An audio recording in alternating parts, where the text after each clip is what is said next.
Hi friends, welcome back to Alicia space. ഇന്നത്തെ വീഡിയോയിൽ നമ്മൾ പെസഹയുടെ അപ്പവും പാലും നമുക്ക് വളരെ എളുപ്പത്തിൽ എങ്ങനെ വീട്ടിൽ ഉണ്ടാക്കിയെടുക്കാമെന്നാണ് നമ്മളിന്ന് നോക്കാൻ പോകുന്നത്. അപ്പോൾ ഒട്ടും സമയങ്ങളത് നേരെ വീഡിയോയിലേക്ക്. നമ്മളിവിടെ കുരിശപ്പത്തിന് വേണ്ടി ഒരു തേങ്ങ ഫുള്ള് ചിരണ്ടി റെഡിയാക്കി വെച്ചിട്ടുണ്ട്.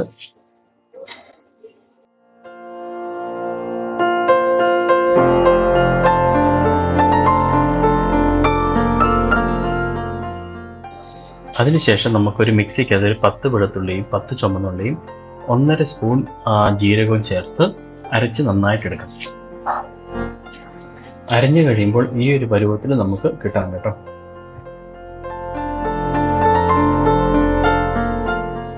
അതിനുശേഷം നമുക്ക് 1 ഗ്ലാസ് ഉഴുന്ന് നമുക്ക് ഈ ഒരു പരുവത്തിൽ നമുക്ക് മിക്സിയിൽ നന്നായിട്ട് അരച്ചെടുക്കണം. അതിനുശേഷം 1 ഗ്ലാസ് ഉഴുന്നിന് 2 ഗ്ലാസ് അരിപ്പൊടി എന്ന കണക്കിൽ നമ്മൾ എടുക്കണം. നമ്മൾ റെഡിയാക്കി വെച്ചിരിക്കുന്ന അരിപ്പൊടിയിലേക്ക് നമ്മൾ അരച്ച ഉഴുന്ന് ചേർത്ത് കൊടുക്കുക. അതിനോടൊപ്പം തന്നെ നമ്മൾ ചിരണ്ടി വെച്ചിരിക്കുന്ന തേങ്ങയും അരച്ച വെളുത്തുള്ളിയും ഉള്ളിയും ഒക്കെ ഉള്ള കൂട്ട് നമ്മൾ ഇതിലേക്ക് ചേർത്ത് കൊടുക്കണം. പിന്നെ നമ്മുടെ ആവശ്യത്തിനുള്ള ഉപ്പ്, നമ്മുടെ ടേസ്റ്റിനനുസരിച്ചുള്ള ഉപ്പും ചേർത്ത് കൊടുത്ത് നന്നായിട്ട് ഇളക്കി മിക്സ് ചെയ്തെടുക്കുക. പിന്നെ ആദ്യത്തെ ഒരു കുഴ കഴിഞ്ഞ് ഈ ഒരു പരുവം ആകുമ്പോഴത്തേക്ക് നമുക്ക് ഒന്നുകൂടിയും കുറച്ചുകൂടി വെള്ളം ചേർത്ത് നമ്മൾ ഉപ്പൊക്കെ ഒന്ന് ടേസ്റ്റ് ചെയ്ത് നോക്കിയിട്ട് പാകത്തിന് ഉപ്പൊക്കെ ചേർത്ത് നമുക്ക് ഒന്നുകൂടി കുഴച്ച് റെഡിയാക്കി എടുക്കണം. നമ്മൾ കുഴച്ച് കഴിയുമ്പോൾ ഈ ഒരു പരുവത്തിൽ നമ്മൾ റെഡി ആയിട്ടിരിക്കണം കുഴച്ച് കഴിയുമ്പോൾ. അപ്പോൾ നമ്മൾ റെഡിയാക്കി വെച്ചിരിക്കുന്ന മിക്സ് നമ്മൾ ഇതുപോലെ ഒരു പ്ലേറ്റിലേക്ക് നമ്മൾ ആക്കിയതിന് ശേഷം കുരിശാകൃതിയിൽ നമ്മുടെ കുരുത്തോല വെച്ച് കൊടുക്കുന്നു. അതിനുശേഷം നമ്മുടെ ഇൻട്രിയപ്പം ഉണ്ടാക്കുന്നതിന് വേണ്ടി നമ്മൾ വാഴയില ചെറിയതായിട്ട് ചൂടാക്കിയിട്ടുണ്ട്, വാഴയില പൊട്ടിപ്പോകാതിരിക്കാൻ വേണ്ടി.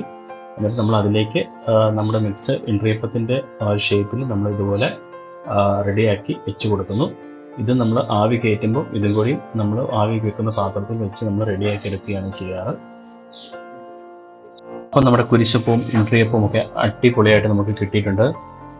അപ്പോൾ ഈ പെസഹയ്ക്ക് നിങ്ങൾ ഈ രീതിയിലൊന്ന് ഉണ്ടാക്കി നോക്കുക. അപ്പോൾ അതിൻ്റെ അഭിപ്രായങ്ങളും എല്ലാം നിങ്ങൾ കമൻറ്റ് ബോക്സിൽ രേഖപ്പെടുത്താൻ മറക്കരുത് കേട്ടോ. ഇനി നമുക്ക് പെസഹയുടെ പാൽ ഉണ്ടാക്കുന്നത് എങ്ങനെയാണ് നമുക്ക് കണ്ടു നോക്കാം. നമ്മൾ പാൽ ഉണ്ടാക്കാൻ വേണ്ടിയുള്ള ശർക്കര ഇവിടെ ഉരുക്കിക്കൊണ്ടിരിക്കുകയാണ്. നമ്മുടെ ആവശ്യാനുസരണം നമ്മൾ ശർക്കര ഇതുപോലെ നമ്മൾ അടുപ്പിൽ വെച്ച് ഉരുക്കിയെടുക്കണം. അതിനുശേഷം നമ്മൾ പാല് പിഴിയാൻ വേണ്ടി ഇവിടെ ഒരു തേങ്ങ നമ്മൾ ചിരണ്ടി റെഡിയാക്കി വെച്ചിട്ടുണ്ട്. നമ്മളിത് മിക്സിയിലിട്ട് കുറച്ച് വെള്ളം ചേർത്ത് നമ്മൾ ഒന്ന് അരിച്ചെടുക്കണം. അതിന് ശേഷമാണ് നമ്മൾ പാല് പിഴിയുന്നത്. അപ്പോൾ നമ്മൾ തേങ്ങാപ്പാലൊക്കെ ഇവിടെ പിഴിഞ്ഞ് റെഡിയാക്കി വെച്ചിട്ടുണ്ട്. അതിനുശേഷം ഗ്യാസ് കത്തിക്കുന്നതിന് മുമ്പ് നമ്മുടെ ശർക്കര പാനി നമ്മൾ അരിച്ച് ഈ തേങ്ങാപ്പാലിലേക്ക് നമ്മൾ ഒഴിക്കണം കേട്ടോ. നമ്മുടെ ശർക്കരക്കകത്ത് എന്തെങ്കിലും കരടോ അങ്ങനെ എന്തെങ്കിലുമൊക്കെ ഉണ്ടെങ്കിൽ അത് പോകുന്നതിന് വേണ്ടിയാണ് നമ്മളിങ്ങനെ അരിച്ച് എടുക്കുന്നത്. അതിനുശേഷം നമുക്ക് നന്നായിട്ട് ഇളക്കി യോജിപ്പിക്കണം. അതിനുശേഷം 2 ടീസ്പൂൺ ജീരകം പൊടിച്ച് നമുക്ക് ഇതുപോലെ ചേർത്ത് കൊടുക്കണം. അതിനുശേഷം ഒരു 10 ഏലക്ക നമ്മൾ നന്നായിട്ട് ചതച്ച് നമ്മൾ ഇതിലേക്ക് ചേർത്ത് കൊടുക്കണം. ഇത്രയും സംഭവം നമ്മൾ ചേർത്തതിന് ശേഷമാണ് നമ്മൾ ഗ്യാസ് കത്തിച്ചിട്ട് നമ്മൾ നന്നായിട്ട് ഇളക്കിക്കൊണ്ടിരിക്കണം. ഇതിൻ്റെ താഴെ കട്ടിയായി ഇരിക്കാൻ വേണ്ടിയാണ് നമ്മൾ അങ്ങനെ ചെയ്യുന്നത്. അതിനുശേഷം നമുക്ക് 2 സ്പൂൺ അരിപ്പൊടി ഇതുപോലെ കലക്കി ഇതിലേക്ക് ഒഴിച്ചു കൊടുക്കണം കേട്ടോ. നമ്മളിത് ചേർക്കുന്നത് നമ്മുടെ പാല് നന്നായിട്ട് കുറുകിയിരിക്കുന്നതിന് വേണ്ടിയാണ് കേട്ടോ. അതിനുശേഷം നന്നായിട്ട് ഇളക്കി കൊടുക്കണം. സംഭവങ്ങളെല്ലാം ചേർത്തതിന് ശേഷം നമ്മുടെ കുരുത്തോല കുരിശ് രൂപത്തിൽ നമ്മൾ പാലിലേക്ക് ചേർത്ത് കൊടുത്തതിന് ശേഷം നമ്മൾ നന്നായിട്ട് ഇളക്കിക്കൊണ്ടിരിക്കണം. നമ്മുടെ പാല് നന്നായിട്ട് കുറുകി വരുന്നിടം വരെ നമ്മൾ ഇതുപോലെ നമ്മൾ ഇളക്കിക്കൊണ്ടിരിക്കണം.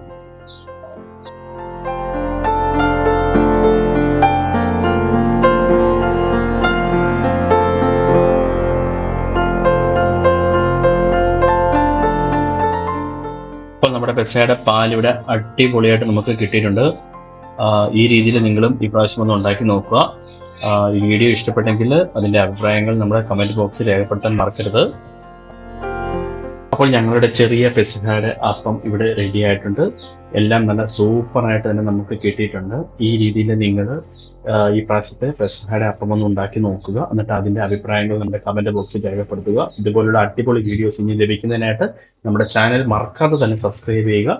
അപ്പോൾ ഒരു പുതിയ വീഡിയോ ആയിട്ട് വരുന്നതിന് വരെ സ്റ്റേ ട്യൂൺഡ്. ബൈ.